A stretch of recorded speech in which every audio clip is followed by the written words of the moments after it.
Everyone wants to have that nice, professional, super buttery, smooth, blurry background in their photos. But if you're new to photography, this might be a little difficult to pull off if you don't understand your camera settings or how lenses work exactly. Well, in this video, I'm gonna give you 5 ways to get this nice blurry background in your photography. This will apply to you no matter what camera you have or what lens setup you have. So let's get into it.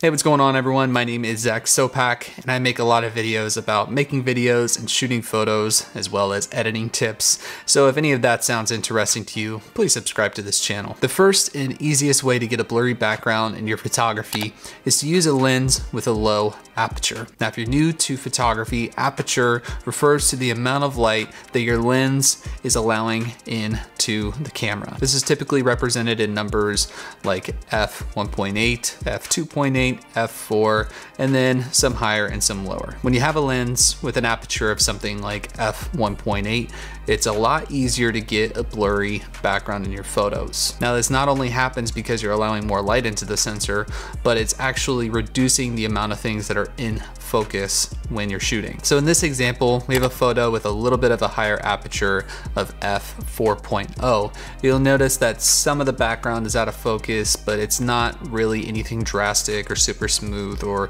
that professional blurry background look. Now, if I take the lens and I put it down to f1.8, you'll notice that instantly that background starts to become really nice and out of focus, and it gets that nice sort of smooth, buttery, professional look to it. So if you're looking for the easiest way to get that blurry background in your photography, I'd encourage you to get a prime lens, something like a 50mm f1.8. However, if you don't have the money or the desire to get a prime lens, you can still get a blurry background in your photos by using this second way, which is using a longer focal length. Now, when I'm talking about focal length, I'm talking about the distance in which your lens can zoom in and shoot. When you have a lens with a longer focal length, like a zoom lens that goes anything beyond 50mm, you can get a nice blurry background even if you don't have that super low aperture. And the reason why this works is with longer focal length lenses, you create what's called compression and more separation from the background and your subject. And to show you how this works, I'm gonna give you 2 photos. The first one is a lens that's set to f4.0, which is a little higher of an aperture, but the focal length is really wide at 18mm. So not many things are out of focus, mostly everything is in focus.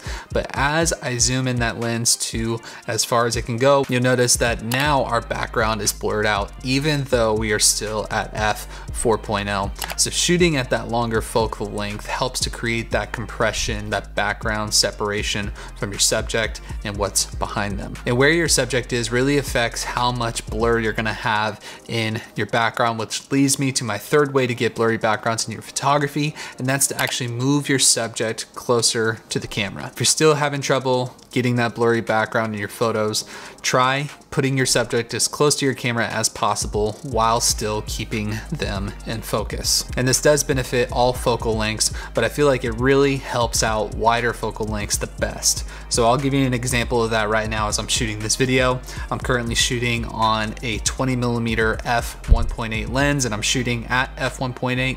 You'll notice that some of the background here is out of focus, but if I take my hand as the subject and I move it closer to the camera and it gets in focus, you'll notice that there is now more blur because I have the subject closer to the camera instead of what my normal shot is, which still produces a nice bit of blur. But as we get closer, you'll notice more of the background goes out of focus. So if you're having trouble getting that blurry background, try moving your subject closer to your camera, which leads me into the 4th way to get a blurry background in your photography, and that's to create more distance between your subject and the background. The more distance that you have between your subject and your background will always create more separation and blur in your images. This happens because of the way that lenses pull focus. Lenses have a focus plane that operates on distance. So if you have your subject and your background right up against each other,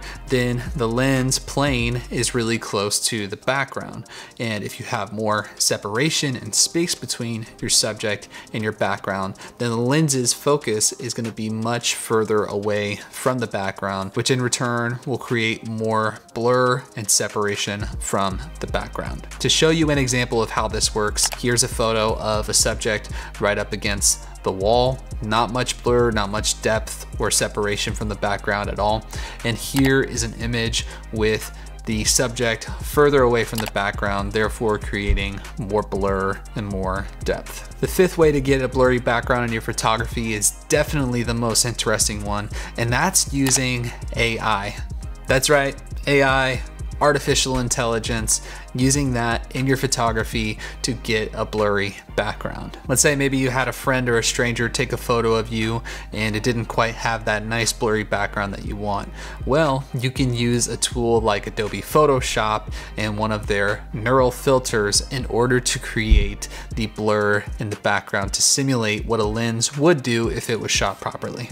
But I'm curious to know, how do you get that nice blurry background in your photography? Why don't you let me know in the comments down below. And while you're down there, if you got value out of this video, why don't you go ahead and add some value right back to it by hitting that like button. It really helps out. And also consider subscribing to this channel for more regular content just like this. And don't forget to hit that notification bell so that way you don't miss out anytime I post a new video. Well, hey, until the next time, my name is Zach Sopak. I'll see you in the next video. Peace.